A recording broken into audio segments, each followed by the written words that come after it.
This is Dr. Rodriguez. Psych 101, Chapter 6 is all about learning. And learning refers to change in behavior that results from experience. So we have an experience, we get information from that experience, and we change our behavior in the future because of that information. So learning is all about that change in behavior that comes about from our experiences. So when we're talking about behavior, we're talking about the part of the approach to psychology called behaviorism that is looking at not the unconscious stuff, that's psychoanalytic theory.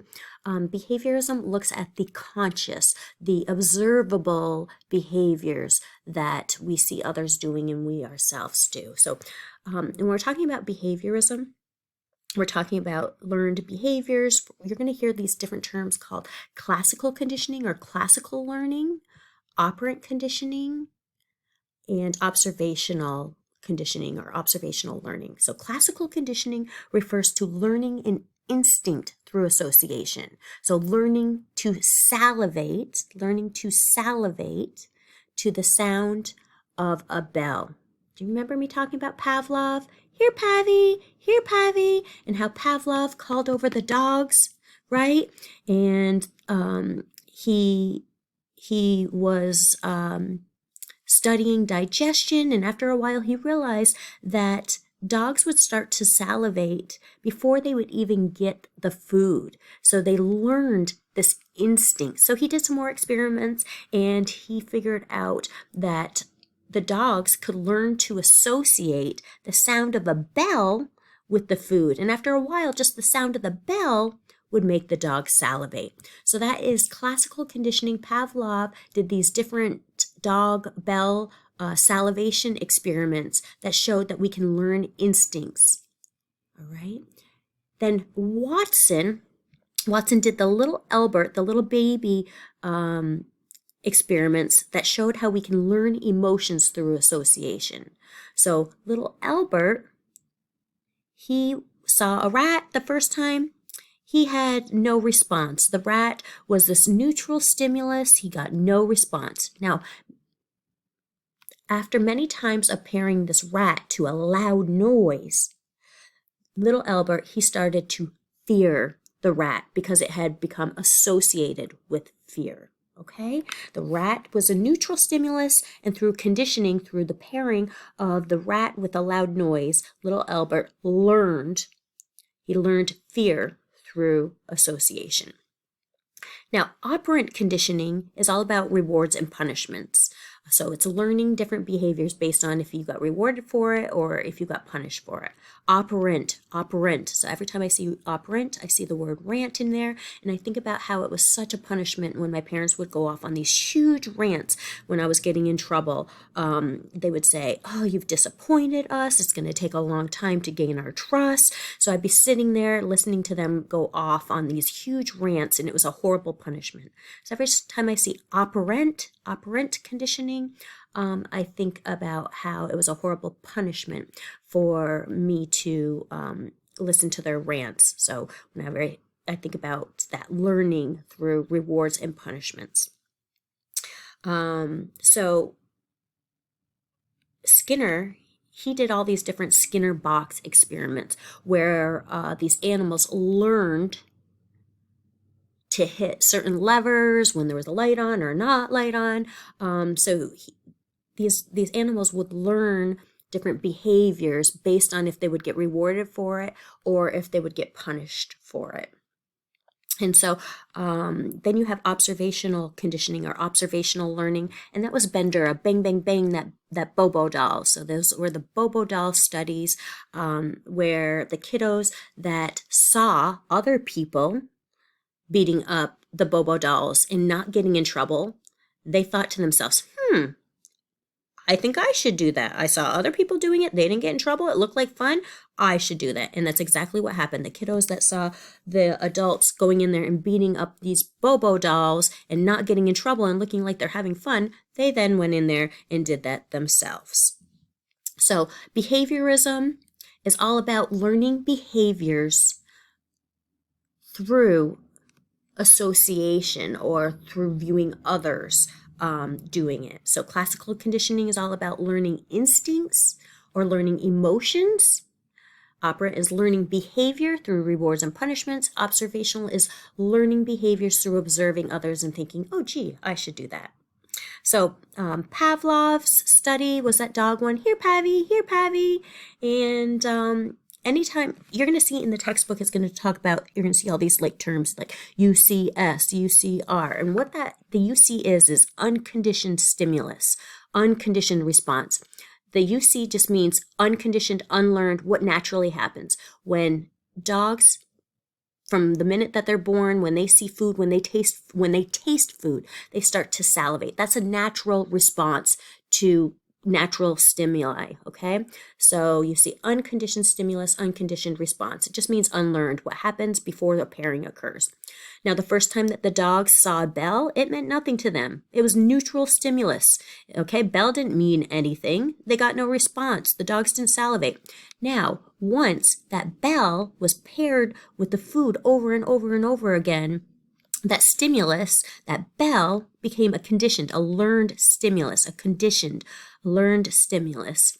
And the bell, that conditioned stimulus, then created a conditioned response, a learned response to salivate. So you'll use the UC before any pairing happened, before any learning happened, and then the C to mean, okay, there was pairing that went on. You use just the C, the conditioned, after the pairing went on. So UC is unconditioned, unlearned, what happens naturally. Conditioned is what happens after the learning or the pairing occurred. Watson, the way I remember Watson, was, what? You're not going to do that to my son. So little Albert learned to fear a rat. What? You're not going to do that to my son. Poor little buddy started to fear not just the white rat, but white rabbit and Santa Claus mask and a rabbit mask. So that response, that scared response, was generalized to other stimuli that was like the white rat. So little Albert even got scared of the mask. Now, stimulus discrimination means that we learn to be able to tell the difference. So maybe after a while, little Albert saw this mask on the person and it wasn't paired with loud noise. After a while, he would be able to discriminate or distinguish between the mask and the rat and only get scared of the rat if it was still paired with the loud noise. Once maybe the mask wasn't paired with loud noise, after a while, that response to get scared stops, all right? It gets extinguished. It stops. So, but if you were to pair this mask again with a loud noise, then that fear response could be spontaneously recovered, all right? So just different terms to know. Make sure to put in these notes and read over that. Operant conditioning, talking about the rant equals punishment. So this all came about, Thorndike did some work. He put some hungry cats in a puzzle. These cats learned to take certain turns or avoid certain dead ends. They learned that, hey, if you turn left, it's going to get you to your food faster, or you turn right, it's going to take you to a dead end. So you're going to turn left or turn whatever way is going to get you what you want, right? You're going to do that more. So Thorndike talked about the law of effect. Behavior is more likely to be done again if it's followed by something pleasant. That behavior is done less if it's followed by something unpleasant. So Skinner came about and he took Thorndike's work and he continued on and he did these Skinner box experiments. So Thorndike was the one to say, hey, there's this law of effect. You're going to do this behavior more if you get rewarded for it. You're going to do it less if you get punished for it. Skinner then was like, yep, okay, let's test that more with the Skinner box. And in those Skinner boxes, he would have animals like maybe a pigeon in there, and he would give them little food if they would hit on a lever at a certain time, or if they hit on a lever maybe when the light was on, they would get shocked. So very quickly, Skinner's animals would learn to do certain behaviors if it would get them food, and learn not to do other behaviors if it would get them shocked. Whenever I see Skinner, I think about how these animals maybe were getting skinned alive when they hit the wrong lever. That would be a horrible punishment if Skinner skinned these animals as a form of punishment. So every time I see Skinner, I'm like, oh, skinning would be a horrible punishment. To be skinned alive is a horrible punishment. So it's just the way that I remember Skinner. So with operant conditioning, rewards, reinforcement mean you'll do that behavior again. Punishment, you'll do it less. Right, when you're learning about operant conditioning, you're going to see positive and negative reinforcements and punishment. So just when you're looking at this, whenever you hear reinforcement, it just means that you're going to do that behavior more. Okay, you got a positive consequence. Reinforcement means you're going to do that behavior more. Punishment means you're going to do it less. All right. Then when you see positive in front of that, it just means that something was added. So a positive reinforcement is adding something pleasant to get somebody to do something again. So adding a sticker, giving a baby or a kid a sticker for going pee in their potty. That's positive reinforcement. You're giving them something positive to get them to do it again. Negative reinforcement. So focus on the reinforcement. Reinforcement means that you're going to do that behavior again.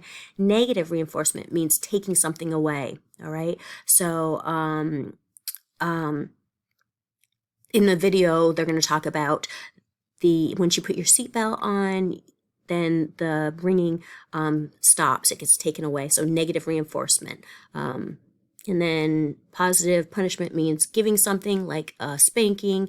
Negative punishment means taking something away. So anyways, reinforcement means doing it more. Punishment means doing it less.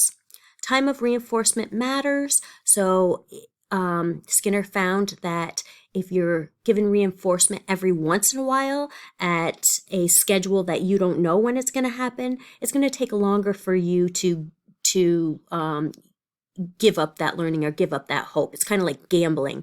You know, every once in a great while, you'll get a winning and you never know when it's going to happen. So people keep on going back and they keep on having hope that they're going to win. So timing of reinforcement, intermittent or partial reinforcement or variable, like you don't know when you're going to get rewarded, that's harder for that behavior to stop. It's more resistant to existence because you're always just like, oh, well, maybe it could happen this time. Behavior modification is just using this operant conditioning, these rewards and punishments to shape behavior. Maybe using punishments like time out as discipline, or using reinforcement stickers or token economy, little tokens like little coins to reward behavior. That's behavior modification.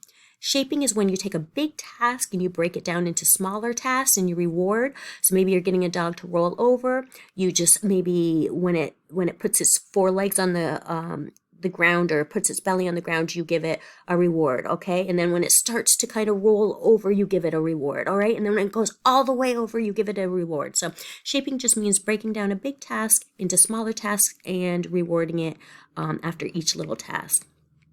Punishment is more effective when you do it right afterwards and you do it consistently. It has to be consistent. And you should also pair reinforcement for the desired behavior. So not only give timeouts, but also give stickers when they do something right or encouragement when they do something right. So not just focus on what they do wrong, focus on what they do right as well.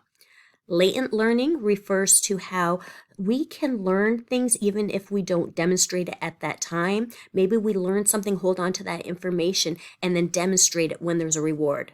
So Tolman he talked about latent learning in rats, holding on to information and using it later when there was a reward.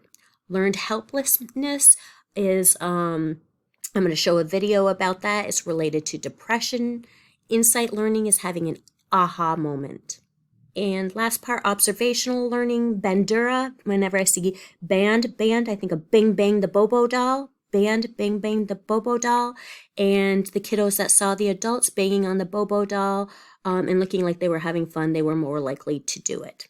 So observational learning is also called social learning or modeling or social cognition. It's all about that, having other people in learning by seeing them doing it and thinking, gee, maybe I want to do this too.